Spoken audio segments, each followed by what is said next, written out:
Friends, మీకు ఈ video నచ్చినట్లయితే లైక్ చేయండి, సబ్స్క్రైబ్ చేయండి.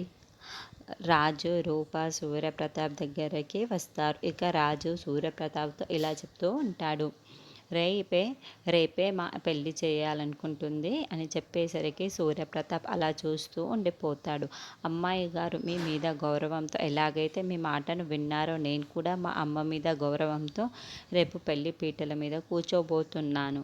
మా అమ్మ తాళి కట్టమంటే రేపు తాళి కడతాను అని చెప్పేసరికి రూప రాజు అని అంటూ ఉంటే, అవును అమ్మాయి గారు, నేను చెప్పేది నిజమే. అది రాజు చెబుతూ ఉంటాడు. పెద్దయ్య గారికి మీ జీవితం మీద ఏమాత్రం గౌరవం ఉన్నా, మీరు ఆయన కన్న కూతురు అన్న ఫీలింగ్ ఉన్నా, రేపు పెద్దయ్య గారు వచ్చి ఆ పెళ్ళిని ఆపుతాడు అని రాజు చెప్పి అక్కడి నుంచి వెళ్ళిపోతూ ఉంటాడు. ఇక రాజు అలా చెప్పేసరికి సూర్యప్రతాప్ చాలా షాక్ అయిపోయి అలాగే చూస్తూ ఉంటే రూప చాలా బాధపడుతూ కన్నీళ్లు పెట్టుకుంటూ ఉంటుంది. ఇక తెల్లవారవగానే రాజు పెళ్లి కొడుకుగా రెడీ అయ్యి కిందికి వస్తూ ఉంటాడు. ఇక శ్వేత కూడా పెళ్లి కూతురులాగా రెడీ అయ్యి కిందికి వస్తూ ఉంటుంది. కిందికి వస్తూ ఉంటుంది.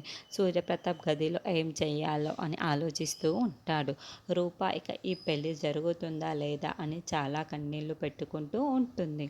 మరి సూర్యప్రతాప్ రాజుకి జరగబోయే పెళ్ళిని ఆపుతాడా మరి లేకపోతే అనే నెక్స్ట్ ఎపిసోడ్లో చూద్దాము.